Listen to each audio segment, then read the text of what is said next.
I want some Hot Wheels, a stuffed iguana, and My 6-year-old son, Jeff, sat on the bed next to me, thinking. I was typing up my son's Christmas list on my laptop, preparing to email it to Santa. Of course, I was merely going to send it to myself. I didn't trust any of those email addresses claiming to be run by the real Santa, and I wanted to play it safe just in case some creep was trying to use parents' email addresses to stalk their children. Is that it? I asked Jeff. He was always a low-maintenance child and never demanded a whole lot. Jeff nodded. That's all I can think of, he said. I smiled and sent the email before closing my laptop. Now we just need to wait until Christmas morning, I told Jeff. He smiled as he jumped off my bed and ran off to play with his toys. The next morning, while Jeff was at school, I checked my email and was surprised to see a message titled, "Your son's Christmas list," from an address I didn't recognize. I opened it up. Hi, Chris. I saw your son's Christmas list, and there's no need to buy those Hot Wheels or that stuffed iguana yourself like with last year's gifts. I can send it right to you, and you can give it to him on Christmas. I can also confirm Jeff has been a good boy this year. One of the best I've seen. Signed, Santa Claus. Ho, ho, ho. I was confused. Who was this? How did they know my name or email? How did they know my son's name, for that matter? Or what he wanted? I told myself it was just one of my friends from work playing along. Yeah, that was it. Yesterday I chatted with some of my friends over texting about what our kids wanted for Christmas, so one of them had probably just made a new account to add to the fun. I deleted the email and went back to my usual business. Shortly after Christmas break began, I sent Jeff over to a friend's house while I went to the store and bought the toys he had asked for, along with some wrapping paper. After heading home, I checked my email again and noticed a new message from the same mysterious address that had emailed me last time. Hi, Chris. I saw you went out and bought the gifts that I said I'd bring myself. That's okay. I'll bring my own surprise gift for Jeff instead. See, I've been a little short on elves this season, and I've been looking for new recruits to help me make toys. Jeff is such a good little boy. He'll make a perfect elf. Hope you don't mind me taking him up to the North Pole on Christmas Day. I promise I'll bring him down every now and then to visit. Signed, Santa Claus. Ho, ho, ho. My heart sank. I hadn't told any of my work friends that I had bought the gifts yet. Something weird was definitely going on.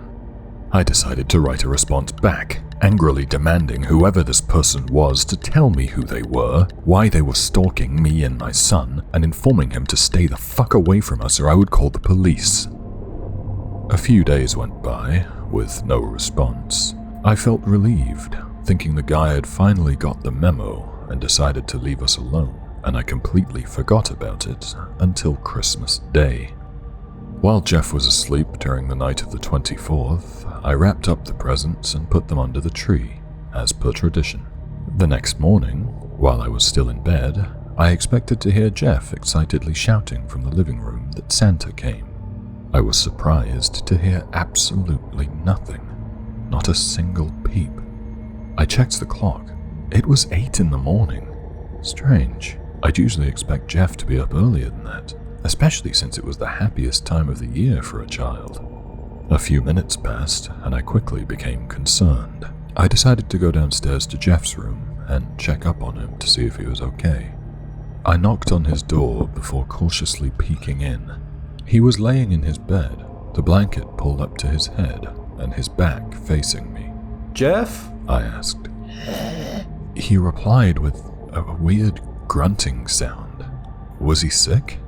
I walked over to him and rubbed his head. Jeff, get up! Santa came! I stopped when I felt a pair of weird bumps on his head, buried underneath his hair. Jeff then turned his head to me, and I jumped in shock. His ears were pointed and covered in hair. His face was stretched out like a dog's muzzle. He grunted again and stuck one arm out from under the blankets. Instead of a hand on the end, there was a furry brown hoof, like that of a goat.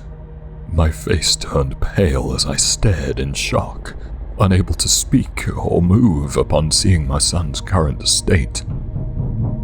At that moment, I heard a knock on the door.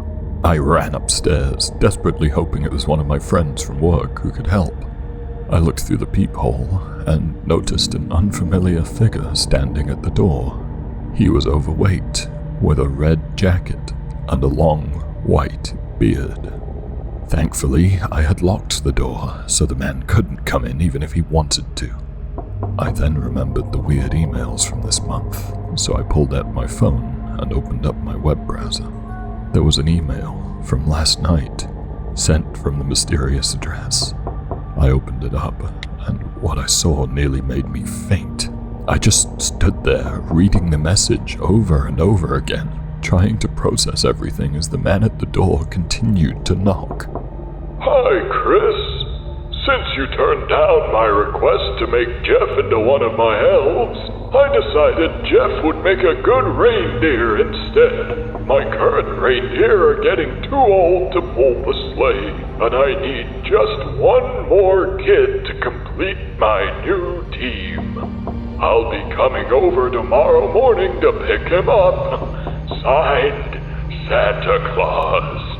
Ho, ho, ho!